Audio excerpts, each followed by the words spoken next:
Hello from the floor.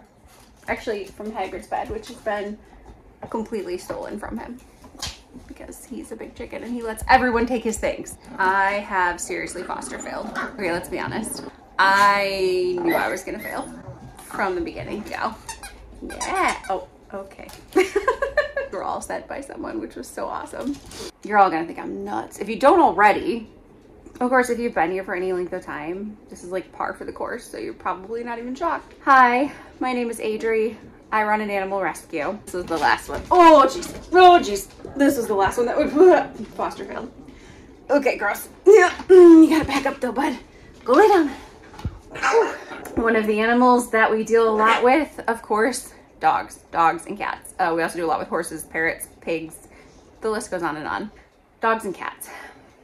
Never really made that like the focus of the rescue, partially because I can't afford to. If you're an animal person, even a little bit, you know that there's a huge problem with the overpopulation of dogs and cats and people getting rid of them, dumping them, overbreeding them, whatever the case may be.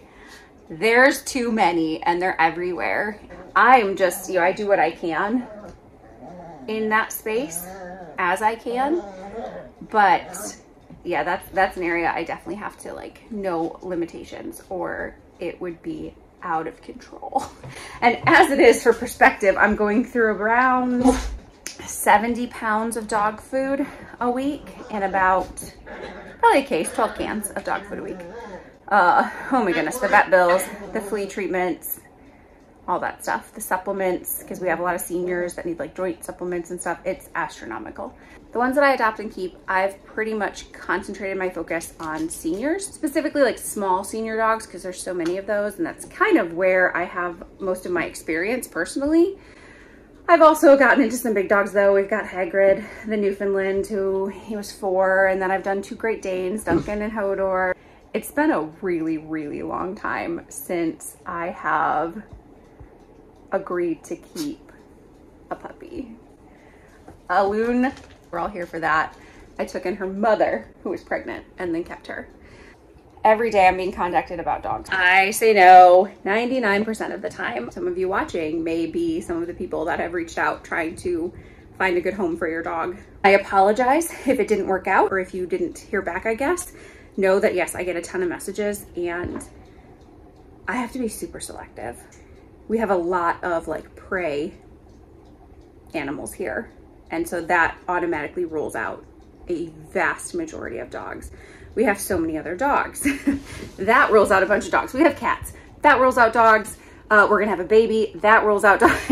So realistically, I have to be very careful, even though we have some amazing setups here and a ton of like fenced yards and outdoor spaces and everything like that. It's still, I have to recognize my limitations. Having said all that, there is a couple of breeds that I am just absolutely obsessed with. One is toy Aussies. So there's like full-size regular Australian Shepherds, there's mini Australian Shepherds, and then there's toy Australian Shepherds, and they remind me of Rory. The other one is a French Bulldog. Here's a disclaimer with those. I would never in a million billion years buy a French Bulldog. Personal preference.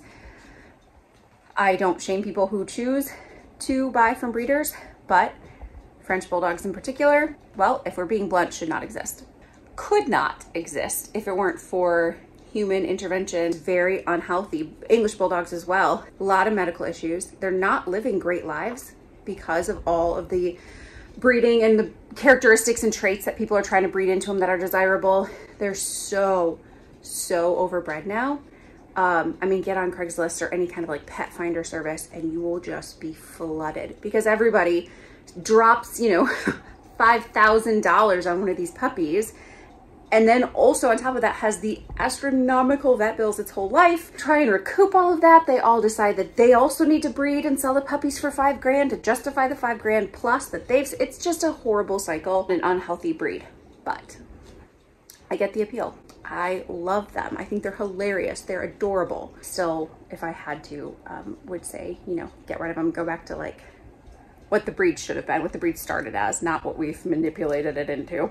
It just seemed a little bit like fate, or maybe I twisted it into seeming like fate, that 2 toy Aussie French Bulldog mixes needed a home immediately. They were accidents, born on a farm, lived their whole lives outside, hadn't really been handled much, pretty much lived under a porch. They covered in fleas, full of worms, super skittish. I couldn't have gotten my hands on them. Like the whole first week that they were here, even like to touch them, you would have to catch them. I mean, like jump on them, grab them, because you could not touch these babies. They were definitely not socialized. We have gotten them much better now. Ben's on board. We're both mental. At the same time, like all the family and friends that we've told, they've pretty much said, and like once you reach double digits, what is the difference? One of my biggest concerns was, is she gonna hate this?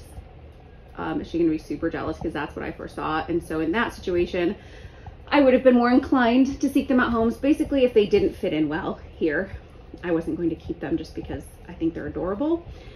They've been perfect. She is obsessed with these dogs. Everybody else, all the other dogs and stuff they're getting acquainted with, they've been excellent. Oh my gosh, they are obsessed with Alvin, and they're like perfect for him because they're his size, and he really needed somebody to like push him around a little bit. Because yes, we adopted 2 puppies at like 37 weeks pregnant. Stay tuned. This is gonna be out of control the next month. I don't know what I've done. So this is also like a public service announcement to anybody that wants like insanely adorable little tiny puppies. Like the most beautiful, no, rug chewing, stop it. Even like the quote expensive breed puppies, you can adopt them. I should have done it before, but honestly, they were so disgusting. They went straight from car to, I mean, you can see what's running off them. And this is after I've already washed them once. I don't know how much interaction they've really had, but covered in fleas. I mean, they looked dirty. I honestly didn't realize how dirty they were. 2 seconds in, you could just see the fleas crawling all over their faces. And I don't think people realize, especially in like teeny tiny young dogs, fleas can actually make them like anemic. Not to mention, fleas are what cause tapeworm, so we're gonna have to treat them for that. And I hate doing this to them. I mean, like right away after a really traumatic journey, and they don't know me and they're obviously scared, but they needed it. There was no exceptions.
Well, in a matter of about 30 seconds, right at my feet, me sitting right there, someone, actually 2 someones, destroyed my MacBook cable.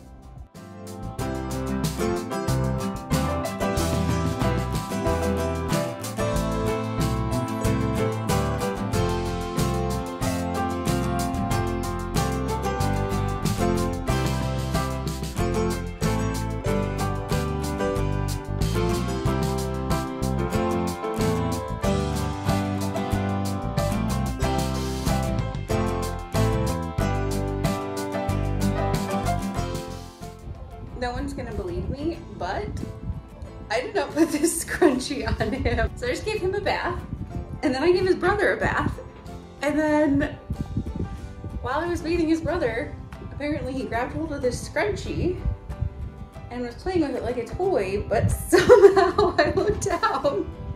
Oh, it's okay. And he's wearing this scrunchie.